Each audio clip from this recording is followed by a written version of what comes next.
to. Yeah. Sorry about that. I have a habit of slipping back into the Blanco language. It's good to finally meet you in person. I'm Bernard, although I insist you call me Bernie. The only person who calls me Bernard is my wife. And even then, only when I've tracked elephant dung into the carpets. As you know, I own several zoos, but I always like to show people the ropes here at my home. This is the first zoo I ever opened, and a source of great pride for me. And prides, thanks to a lion breeding program we ran in the 80s. But we're in the middle of a big renovation, and that's where you come in. Sadly, our old contractor had to retire after developing a fur allergy. Poor devil kept sneezing his dentures into the lion habitat. So, it's up to you to finish everything off. Don't worry, though. I'm not completely throwing you in at the deep end. My head keeper, Nancy Jones, will be lending a helping hand. Oh, she's a hard worker, and she'll expect you to be too. But I'm sure you'll get along like a house on fire, or even better, one that isn't on fire. Less shouting that way.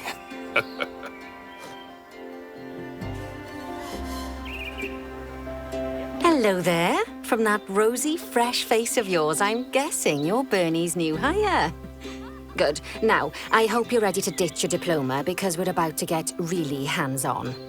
But before we begin the real work, how about we familiarize you with the zoo by learning how to fly around it and visiting some of our beautiful animals. We'll start by popping over and having a look-see at the grizzly bears in their habitat.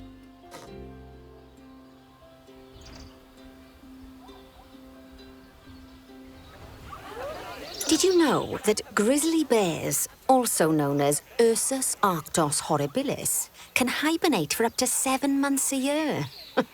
But then again, given the chance, I think a lot of people would do that too.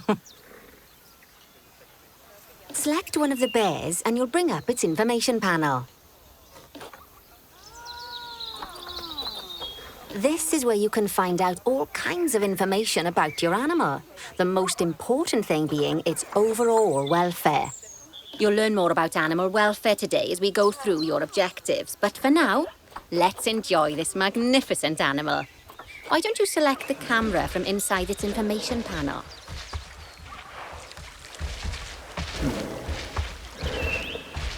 See, now this is a fantastic way to get a close look at your animals. Okay, when you're ready, let's pop over to the other side of the zoo and take a look at the lions. I've marked their location for you to find.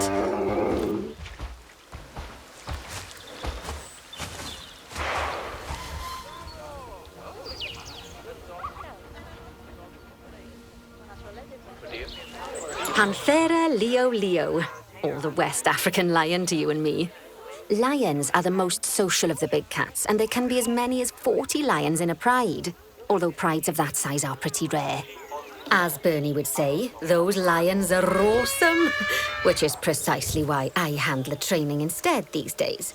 Anyway, how about we get started on those objectives? Come on, let's head over to an empty habitat and see what needs doing there.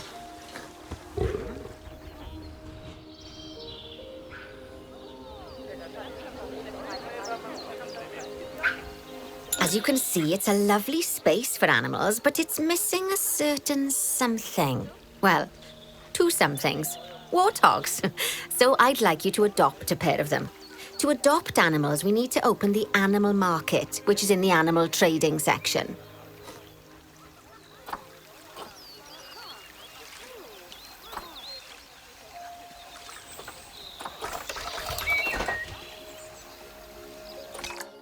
There we are, a pair of perfectly splendid warthogs for our zoo. Just select them and choose Adopt. Normally, the animal exchange would be full of animals, but I've emptied out the market while you learn how it works. The last thing I need is you accidentally ordering a dozen elephants.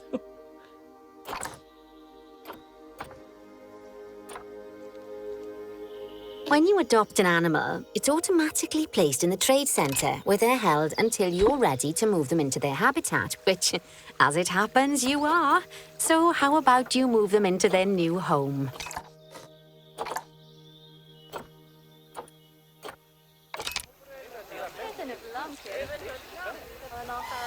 When you ask for an animal to be moved into a habitat, your caretakers will go to the trade centre, collect your animal and deliver them to your selected habitat. I've marked the trade centre's location, so let's go and watch the caretakers in action.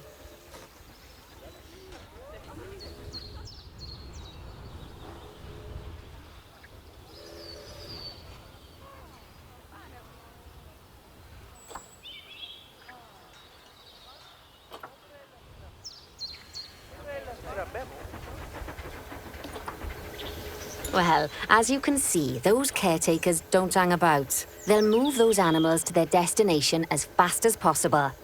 Of course, normally we'd have to place the animals into quarantine before moving them into a habitat, but I am assured by a person of good standing that these warthogs are in the very rudest of health.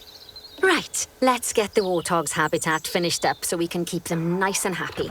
You see, each animal in the zoo has an overall welfare statistic, basically how happy they are. And that overall welfare statistic is itself comprised of 4 different areas: nutrition, social health, habitat, and enrichment. Luckily, if you select an animal, you'll bring up their animal welfare information panel, which we saw earlier, where you can see how they're doing. That way, you'll know exactly what areas need to be addressed. Don't worry if that's a lot to remember. You can always check the Zoopedia for more information.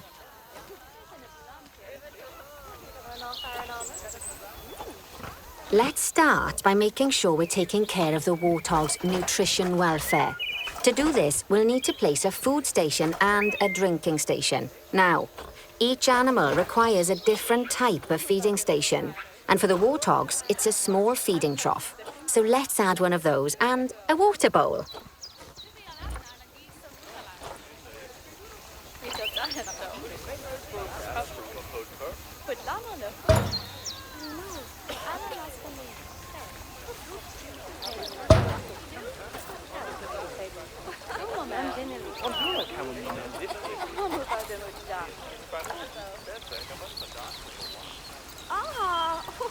Animals also require stimulation to keep them happy. Let's add a lovely mud bath for the warthogs to roll around in. That bath will count towards their enrichment welfare, specifically their toy enrichment welfare.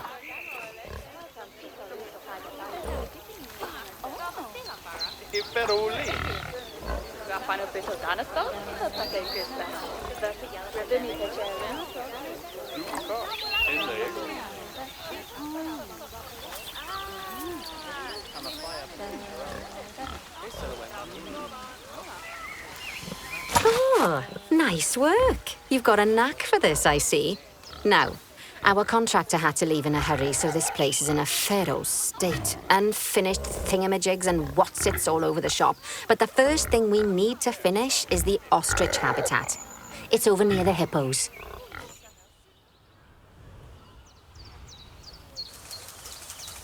Oh, before we actually start building our ostrich habitat, let's pause time for a moment.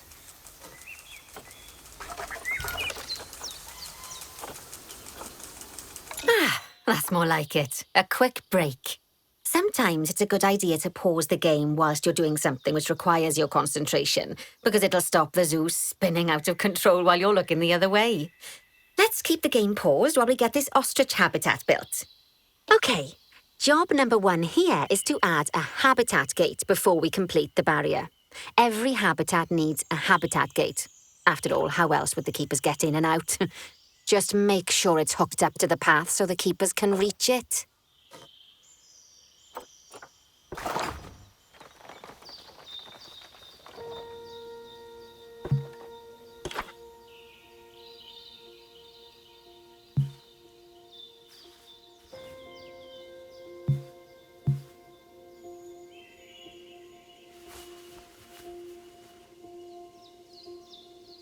Right, let's complete the perimeter barrier so we can adopt us some ostriches.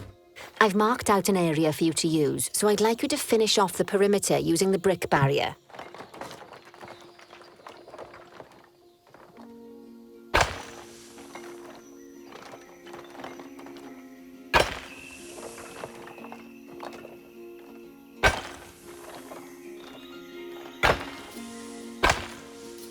Good work.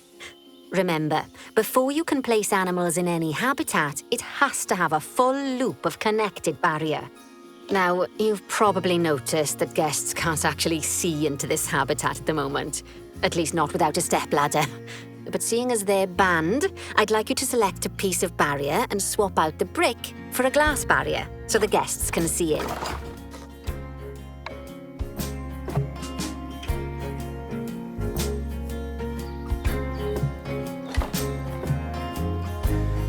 There we go.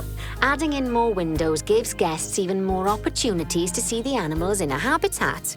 It's always best to make sure the guests can get a good view into a habitat from the path they're walking on, because it makes them happy, and because this would be a pretty terrible zoo if they couldn't.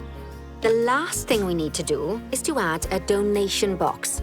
You see, when guests enjoy the view of an animal, they'll make a donation. Just make sure you put them in easy-to-reach places, like near a viewing point.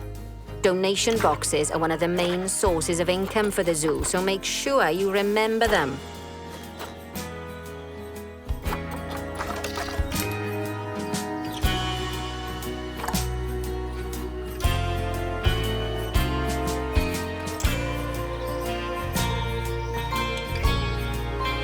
Now, before we adopt our ostriches, you should unpause time. After all, if time's paused, then so are our caretakers, which will make it a bit tricky for them to deliver the ostriches.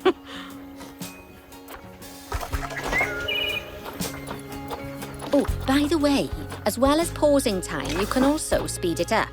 It'll run everything at 2 times and 5 times faster. It can be useful, especially if you're waiting for money to accumulate or for animals to be delivered to your habitat. Personally, I use it when I'm waiting for a brew to finish.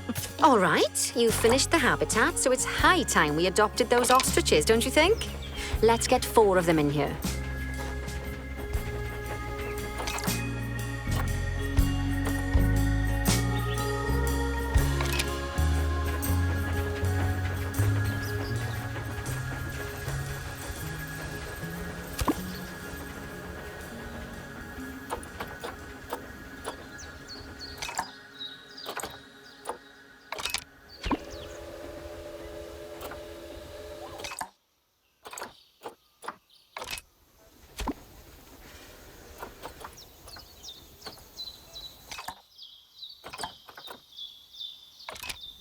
While we wait for them to be collected by the caretakers and brought to the habitat, you should get it ready for them. Add a suitable feeding station, water station, and an appropriate food enrichment item. It's often best to place things like enrichments and feeding stations near to the habitat perimeter, so guests can get a really good view of the animals.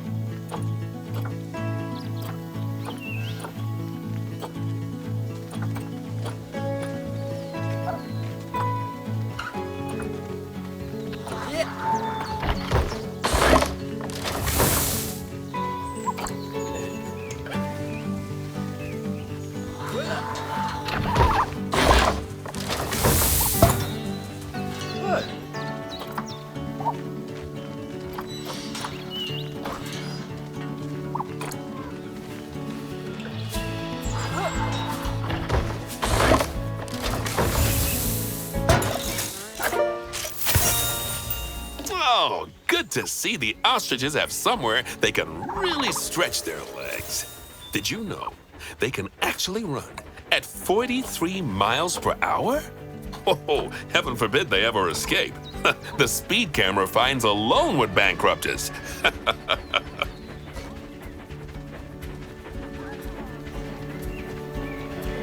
Well, Bernie certainly seems impressed. Did you do his speed camera joke? Every time we get an ostrich. So, now we've made the ostriches' lives a bit better, let's do the same for the keepers, shall we? To make it easier for the keepers to feed the ostriches and hippos, we should build a new keeper hut. Keeper huts are where the keepers prepare the food for animals, so they should be placed near to the habitats to make sure the keepers don't waste their time walking when they should be looking after the animals. You'll need to rotate the keeper hut to get it to connect up to the path.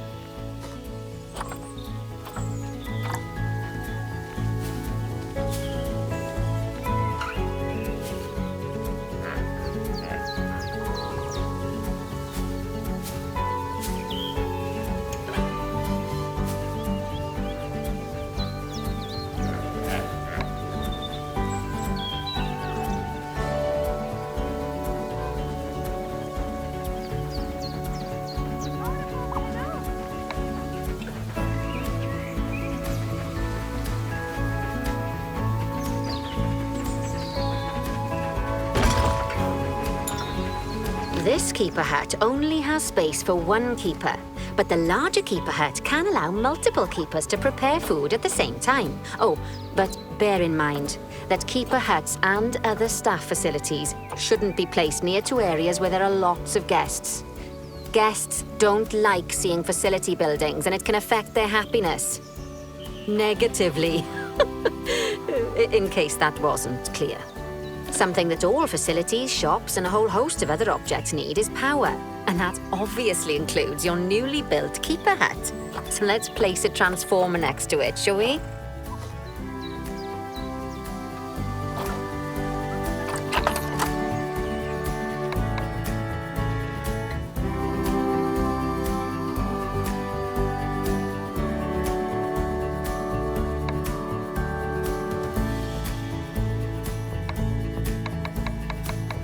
Lovely work. Now the keepers can start using the hut to prepare food, and thanks to where you've put it, they won't need to walk very far to deliver it to the ostriches and hippos. Let's get on to your next objective then. Bengal tigers. We want to adopt some, but I'm afraid there's nothing ready for them yet. Head on over to the plot of land I've marked out. It's not too far away. Righty, your next job is to build a habitat. From scratch. And concrete and glass, I expect. So, go ahead and build it. Just make sure that the habitat includes that big hole we've dug. Oh, and don't forget to add a habitat gate to the barrier. Oh, and make sure the guests will be able to see the tigers.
Now, Bernie takes safety very seriously at his zoos, so we should probably make sure those tigers can't jump out of their habitat, don't you think? The way we'll do it is by changing the height of the habitat's barrier. Okay then, let's select the habitat barrier and then jump into barrier editing mode. Great! Now highlight the entire perimeter of the habitat. You can do that by selecting fence segments one by one, or select one and hold to use the multi-select mode.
Ooh.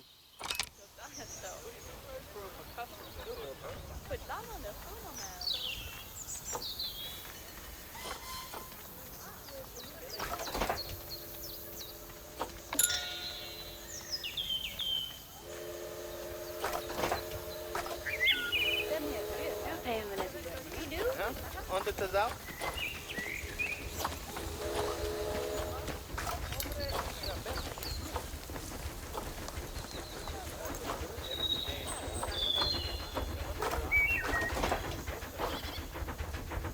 Oma samkakas, det är julhäske.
Now that the habitat is in place, don't forget to put down a donation box near to your viewing areas. We need every dollar we can get. Especially as these tigers aren't exactly eating instant noodles for lunch.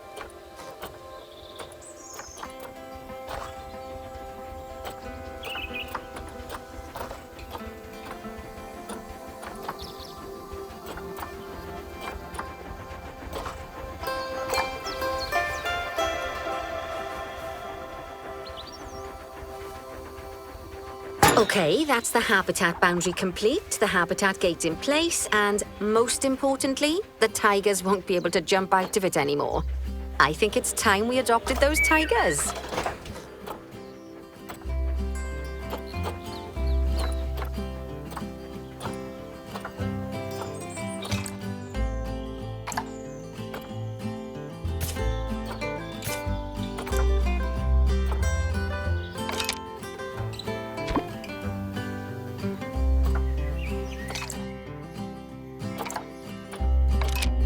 Whilst our trusty caretakers collect and deliver the tigers, let's take a look at preparing the habitat for their arrival. We'll start with the basics. Add a suitable feeding station for them.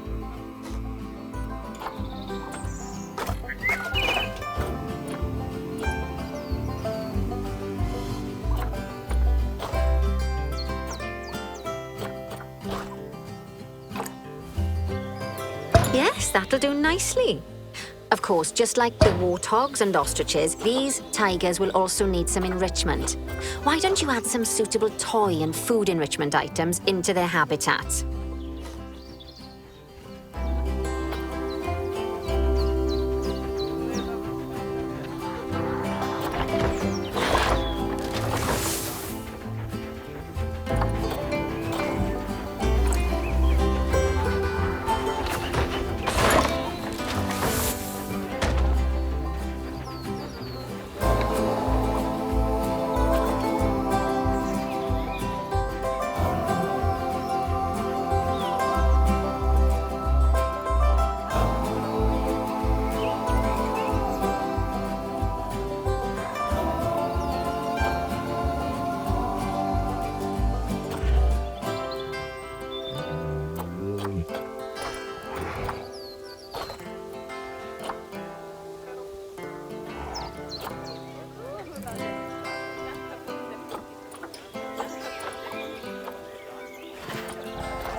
Okay, it's really starting to take shape. Now, the tigers will need a shelter in their habitat so they can hide from the guests, or more likely, the bad weather. Although given that we're in England, you might want to think of that just as normal weather. Go on, add a shelter to their habitat. You can either build one from various suitable bits and bobs, or if you like, just pop down the blueprint that I've already built for you.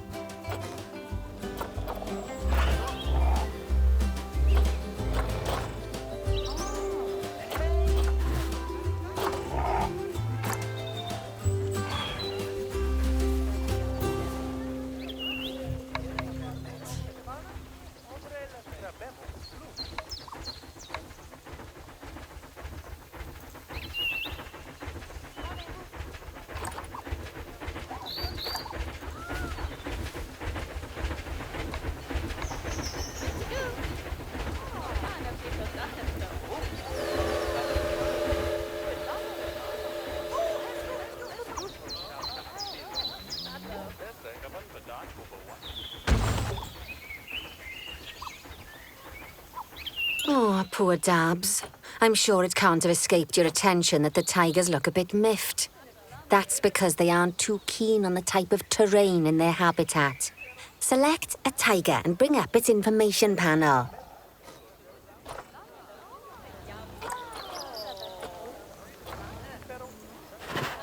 Rightio. Head over to the Terrain tab. That way you can view the terrain information and see how they feel about different types of terrain. That'll tell you what the tigers need more of or less of in this habitat.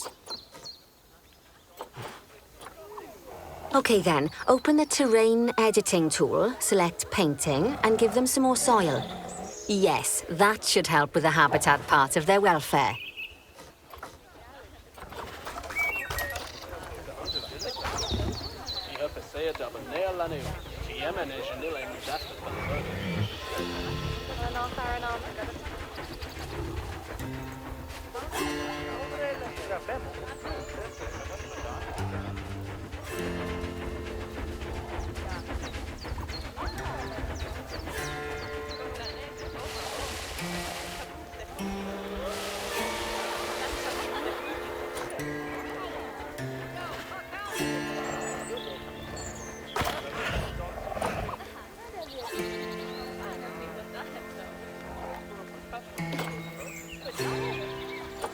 Fanno, pizza dalla stufa.